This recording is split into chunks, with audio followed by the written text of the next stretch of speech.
G'day everyone, welcome back to the Aaron Engineering channel. So, quick story short, I came into the shed today to film a video for you, but the video I wanted to film, I totally went off track and filmed something else.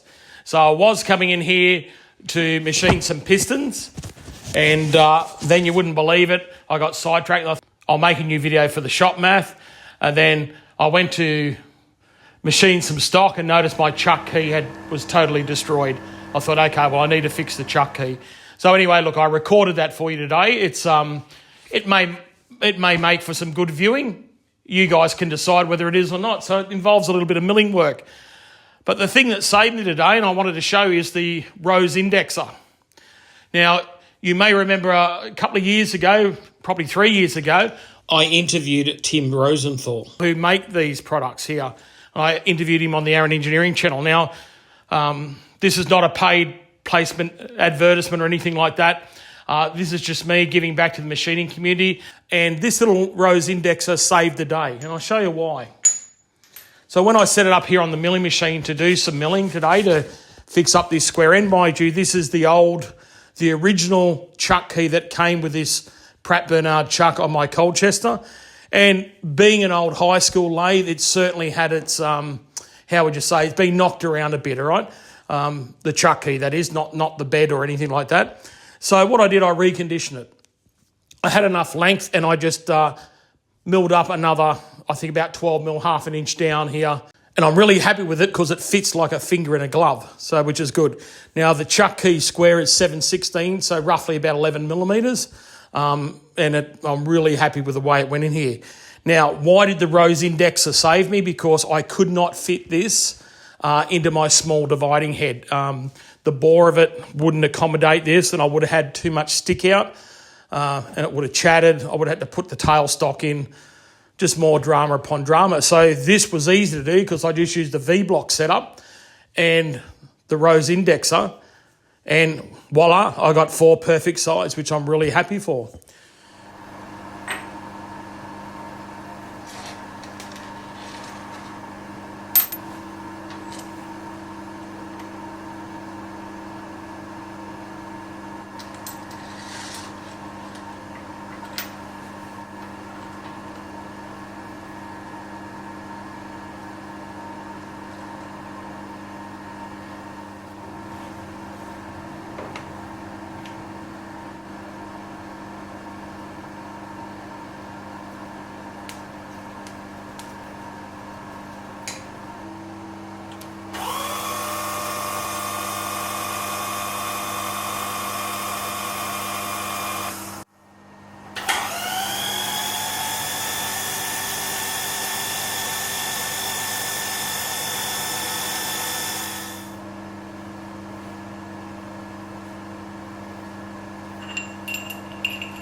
Righto, ladies and gents, I hope you enjoyed that video today. Like I said, it wasn't that complicated, but it was a little bit tricky to set up and move around. Hence the title of the video, Rose Indexer Saves the Day, which I think will be a befitting title. Go and check him out. They're on, I'll put a link down in the description area. Really good guy. He's in the USA. He's a family man, and he's just, you know, he runs his own job shop as well as making his own little product as well. So go check him out. Get yourself one of these. Now, you're not going to use them all that often, I'll be brutally honest with you. But I have used this one twice now, and I have used the big one once, but I haven't documented that on this channel. All right, thank you, and I'll see you next Friday at 3 p.m. here on Australian time, that is, on the next Aaron Engineering video. Bye for now.